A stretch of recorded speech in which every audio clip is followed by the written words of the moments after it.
good morning mga naman ang buhay araw-araw ng nanay ito. Maaga po ako nagputas palengke, namimili ng gulay. Hindi sa palengke dyan, sa bukid pala. Sa bukid. Ayan, nagbili ko konti sitaw. May pipino. Para din ako maglabas-labas. May malunggay. May malunggay. Kasariwa ng malunggay. May tanglad. Kasi magtinula ako. Para din ako labas-labas. Yan, ang dami kong nabiling gulay. Puro gulay yun. May sibuyas na dahon. Kilala niyo to? Yan, masarap po to sa kinilaw at saka tinula. Bila ko kalamansi. Bell pepper. Kasi masarap yan sa tinula. Kasili pang sigang. Lalaki. Panghahaba. Repolyo. Ito ay pitsay bagyo. Mayroon akong sayote. Dalawa lang. Kasi yung sayang pag masira. Isa lang din. Ang carrots. Kasi para di masira.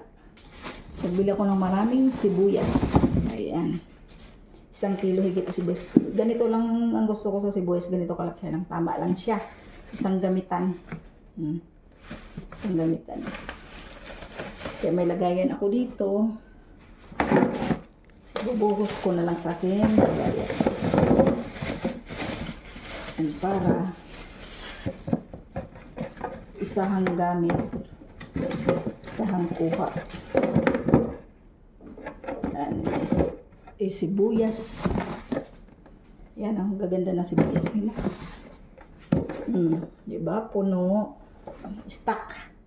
Kasi kapag silos labas.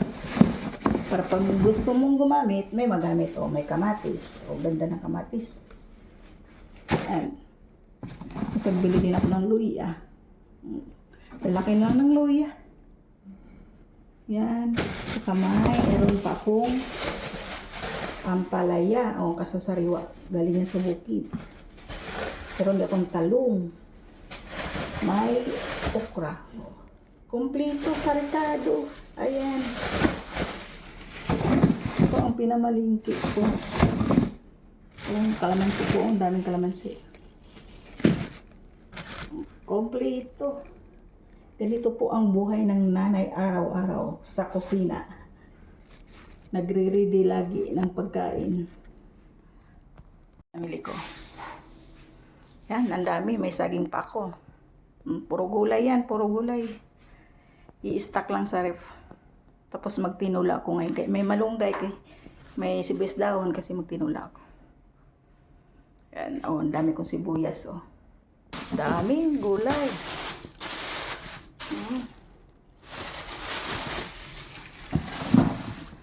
Ganyan ang buhay ng nanay araw-araw.